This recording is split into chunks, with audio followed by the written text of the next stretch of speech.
My name is Angela Lanier, and I have been living in the Prince George's County area for 19 years. I moved here because I purchased a house, but I grew up in Washington, D.C., and it was just a little bit cheaper to buy a home in Prince George's County than in the District of Columbia. So that's what brought me to the area. I really don't have any early memories of quilting. No one in my family quilted, and I didn't belong to a quilting group when I first stumbled into it. I got the idea to make quilts because I had wanted to create gifts for people who had babies in our family one year in 2005. And so I just sat down and grabbed some stuff and made quilts. I already had a sewing machine. I already knew how to do basic sewing. My mother taught me how to sew by hand when I was probably 6 or 7 years old.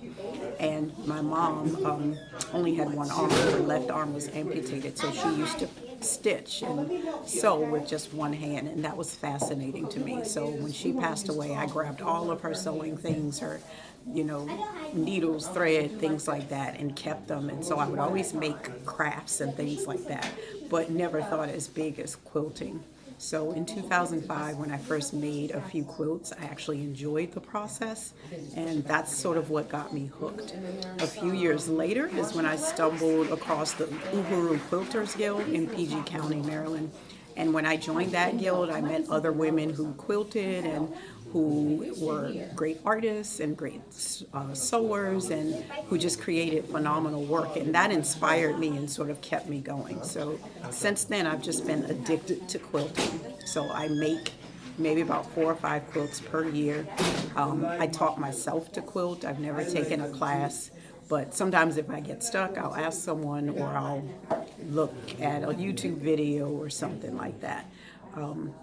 In general, quilting is something that relaxes me, and I enjoy it because it's challenging, but it also gives you a chance to be creative, but it also helps you engage in problem solving, and those are things that I enjoy doing. So I prefer to make my quilts from scratch. I like to come up with the idea in my head. I draw an inspiration from things that I see, and I don't like following patterns. I just like to create something just based on what inspires me and then go from there. So I like to have my hand in the quilting process from start to finish, and that's sort of what keeps me going. So I don't teach people to quilt because the way I learned to do it was just sort of jump in and try and do things and figure out what works. So I encourage people to quilt, and I kind of coach them along if they want to quilt, but I don't teach anyone to do it because I was never taught. I just learned how to wing it and